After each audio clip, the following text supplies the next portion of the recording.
Do you try to talk to your partner about hard things, but it seems to always end in a fight? It doesn't have to be this way.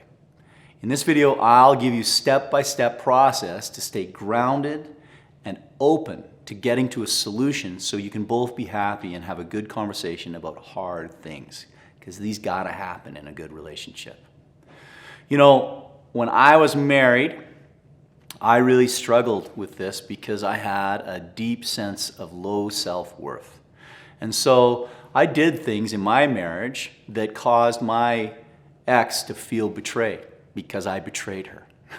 And as a result, when we finally got into marriage therapy to deal with this, I had to learn how to absorb and hear the pain that I had caused without being reactive, without defending my position, and be able to stand in that ground and understand the real and genuine pain that I had caused this person without being combative. It's an essential part of having a real discussion to get over issues that you're facing. By the end of this video, I'm going to share with you something called the golden ratio that will help you improve your relationships. So make sure you watch to the end, because this is an important part if you're about to give critical feedback to your partner to help them receive it in the best possible way. So the first thing that you want to do is understand if you're going to have a deep and meaningful conversation that is difficult and have a conversation that turns into something of value, you must know your self-worth is real. If you don't have a good sense of self-worth, you will become defensive. You're not going to be able to take this criticism. And when you can stand in the line of criticism coming from your partner without the need to defend yourself, then you have real power and an ability to find a solution. But when you don't have any self-worth, this is almost impossible to do. You will be ignited to defend who and what you are, because you're already eviscerating yourself on the inside at a level that cannot take any more piled on. The second thing is recognizing what it feels like within yourself when you get dismantled. What does that look like? What is the triggers? How does that build up within you? And you got to really begin to understand within yourself what is going on within your body. So if you're about to have a difficult conversation with your partner, create a space that allows them to have a transition into that conversation. What they need to know is, hey, I'm about to have a really serious conversation with you, so get prepared. Let yourself get mentally and emotionally open to this idea that something's coming your way, so that you don't get defensive and ready to fight, but you open yourself to the possibility that I need to remain calm and know that I have value and worth beyond what this incident is that we're about to discuss. When you know that, you can scan your body and be prepared and come in calm and feel as it rises, oh, here I go, I'm getting in trouble, right? That's what you got to stay aware of, so that the conversation stays healthy and valuable versus turning into an ugly argument.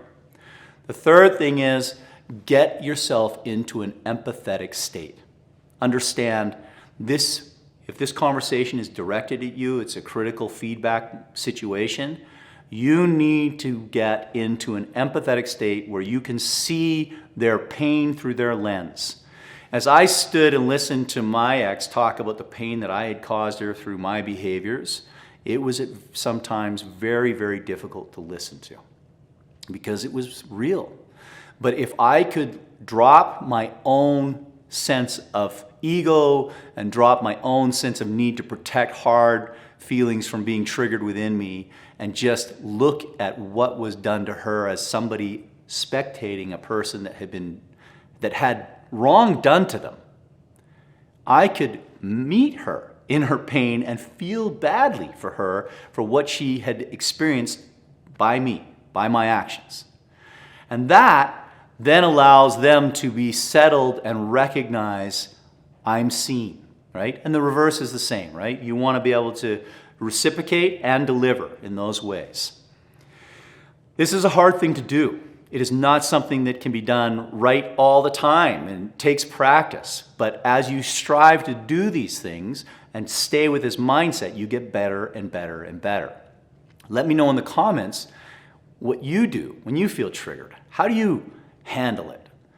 The fourth thing you want to do as you're checking in with your body is step away as you start to feel those emotions rise. When you're in that space, when you feel like you're overwhelmed, then you have to say, look, I need to step away. I'm sorry. I'm starting to get overwhelmed by this. Can we come back to this conversation? And this is the important part.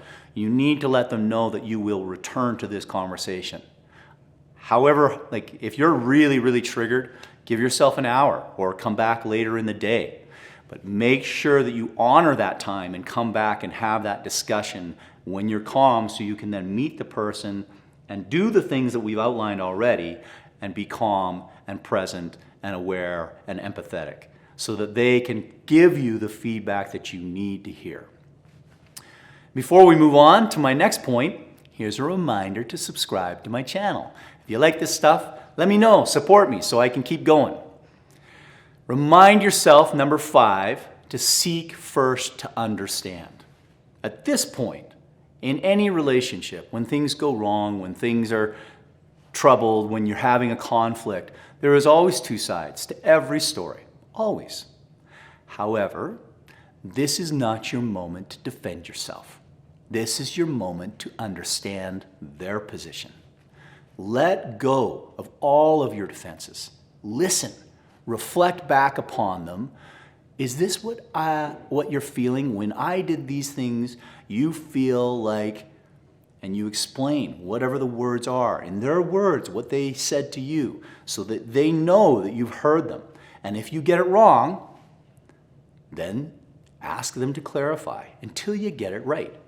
This is a powerful tool that will allow them to see that you hear them and understand them, and it allows you to hear and understand them and know, hey, we're on the same page finally. We get this. And that's where solutions are found. That's where peace is found. That's where you begin to mend the damage caused from incidents that happen in every relationship. The final thing, if you are the one to give the feedback to this person, if it's your turn to say, hey, you know what? I've got some critical feedback. I need to have a serious conversation with you. Then in that moment, when you're in that space, and here we go, you follow through these steps, but the crucial element here is do not overwhelm your partner with a litany of critical feedback. Come at them because you love them. If you want to repair this relationship, you're not about to dump on them an excessive amount of critical feedback. It's overwhelming for everyone. In fact, behavioral therapists say the golden ratio is 5 to 1. 5 positives to 1 negative. If you give 5 positives to 1, you leave them with an emotional credit that allows them to find the energy to then fix the one thing that you have asked them to do. If you give them 5 negatives to 1 positive, they will be overwhelmed. They will feel like this is impossible. I cannot possibly do this. There is way too much. One of the things that happened to me in my relationships in the past was I would sometimes hear things like, you don't even understand the amount of things that I'm holding back and not even telling you yet. I have lists and lists of things that you need to do and you can't even do these yet. It did not make me feel inspired to be able to change. It made me feel like what I was facing was a literally impossible task that I could never possibly overcome.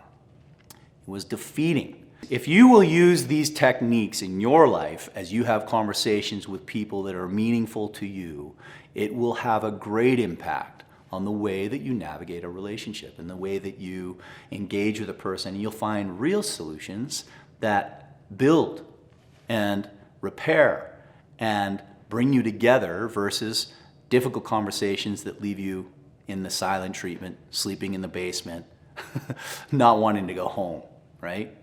These are the ways that we do it. If you like this, stick around. I got another video coming up on how to not self-sabotage a healthy relationship. I'm James Burnham. Thanks for joining me.